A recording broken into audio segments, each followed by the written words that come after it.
بسم اللہ الرحمن الرحیم۔ ناظرین کرام، کچھ دن پہلے ایک خاتون سے دوپہر کو ملاقات ہوئی جو جسم پروش تھی۔ رات کو چونکہ وہ روزی کمانے میں مصروف ہوتی ہیں، اس وجہ سے دن میں ملاقات کرنی پڑی۔ ویسے بھی ایک مسلمان کو یہ زیب نہیں دیتا کہ وہ کسی کی روزی کمانے کے وقت اس کو مشکل میں ڈالے۔ انہوں نے بہت عزت کے ساتھ ڈرائنگ روم میں بٹھایا، خاطر مدارت کی۔ ان کا حال پوچھنے کے بعد میں نے سوال کیا کہ آپ اس بے لذت کام میں کیسی پھنس گئی؟ ایک لمحے کے لیے ان کے چہرے پر اداسی چلکی اور پھر مسکرا کر بولی کہ عشق ہو گیا تھا اور محبت میں آندھی ہو کر گھر سے بھاگ نکلی۔ کچھ دن محبوب نے چار دیواری میں میری چادر اتار کر دل و جان سے محبت کی، اور اس کے بعد نہ سر ڈانپنے کو دیوار رہی نہ چادر رہی۔ جب واپسی کا سفر کرنے کا سوچا تو خیال آیا کہ بھاگنے کا فیصلہ تو میرا تھا، اب اگر گھر گئیں تو جو تھوڑی بہت والدین کی عزت بچی ہے وہ بھی لوگ تار تار کر دے گی۔ رہنے کو ایک جگہ ٹھکانہ ملا، اور وہیں جہاں مجھے جیسی لڑکیاں تھی، اور بس پھر جسم ہی روزی روٹی کا سبب بن گیا۔ سوال کیا کہ والدین تو معاف کر ہی دیتے ہیں، ان کا نرم دل ہوتا ہے تو ایک بار چلی جاتی۔ تو مسکرا کر بولی، معاف تو اللہ بھی کر دیتا ہے لیکن لوگ معاف نہیں کرتے۔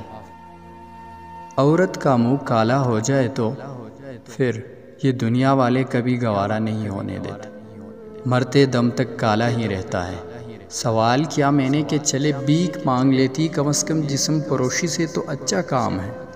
تو بولی، یہ سب کتابی باتیں ہیں، کوئی کسی بھی کارن کو کرائے کا کمرہ بھی نہیں دیتا، جھونپڑی میں بھی نہیں رکھتا۔ کم از کم عزت بیچ کر کم از کم عزت سے تو رہ لیتی ہوں یہاں پہ۔ اپنا گھر ہے، اپنا بستر ہے، اس دنیا میں اس کی عزت ہے جس کے پاس پیسہ ہے۔ یہ دنیا تو منافق لوگوں سے بری پڑی ہے جو نیکی کا درس دیتے ہیں اور اندر سے شیطان ہے۔ کسی مولوی کو کہیں کہ طوائف سے شادی کرے گا تو وہی بولتی بند ہو جائے گی۔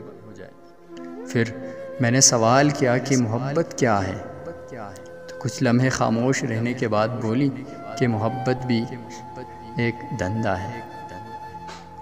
مرد اپنی رقم انویسٹ کرتا ہے اور پھر محبوبہ کی جسم سے کھیل کر سود سمیت واپس لیتا ہے۔ اب وہ عورت اپنی محبوب کے رحم و کرم پر ہوتی ہے، مرضی ہے شادی کر لے اور مرضی ہے چھوڑ دے۔ جو لوگ سچ میں محبت کرتے ہیں وہ نکاح کا راستہ اختیار کرتے ہیں۔ میں نے سوال کیا کہ گناہ کرتے ہوئے تکلیف نہیں ہوتی؟ تو بولی کہ جب انسان گندگی کے ڈھیر میں رہنے لگ جائے تو پھر اسے بدبو کا احساس نہیں ہوتا بلکہ خوشبو کے لیے زہر بن جاتی ہے۔ بس اپنا بھی معاملہ ایسا ہی ہے۔ سوال کیا کہ نوکری کر لیتی، کہیں شادی کر لیتی تو بھی گناہ سے بچ سکتی تھی؟ تو بولی کہ جب لوگوں کو یہ معلوم ہو جائے کہ لڑکی اکیلی ہے، اس کا کوئی نہیں، تو بھیڑیے بن جاتے ہیں۔ شادی شدہ مرد ہو یا کنوارا، سب ایک ہی سب میں کھڑے ہو جاتے ہیں۔ یہ دنیا اکیلی عورت کو جینے نہیں دیتی، لیکن درس جتنے مرضی کر لو، ایسی ایسی نیکیوں کے درس دیں گے، لیکن شکل مومنوں والی اور کرتوت کافروں والی کرتے ہیں۔ پھر بولی، شادی کون کرے گا؟ آج کل لوگ ایک دوسرے کا جھوٹا پانی نہیں پیتے، آپ شادی کی بات کرتے ہیں، اب تو قبر تک یہ گناہ ساتھ ہی رہے گا۔ 5 وقت کی نماز پڑھتی ہوں، حافظ قرآن ہو، اپنا معاملہ اللہ پر چھوڑ رکھا ہے، اس کی مرضی ہے جہنم میں ڈالے یا جنت میں ڈالے۔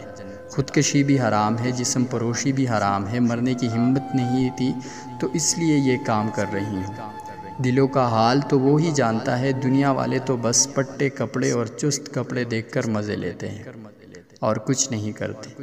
کوئی استغفار پڑھ کر دیکھ رہا ہوتا ہے اور کوئی چسکے لے لے کر دیکھ رہا ہوتا ہے۔ ضمیر پروش برا ہے یا جسم پروش برا؟ مزید اس طرح کی ویڈیوز دیکھنے کے لیے ہماری فیس بک پیج اردو سٹوریز اور ہمارے یوٹیوب چینل وائس اپ سپیٹ کو سبسکرائب کریں اور پیج کو فالو کریں۔ اگر آپ کو یہ ویڈیو کیسی لگی، یہ کہانی کیسی تھی، اور مزید اس طرح کون سی کہانی آپ کے لیے لے کے آتا رہوں، پلیز کمنٹ کیجیے گا۔ اللہ حافظ۔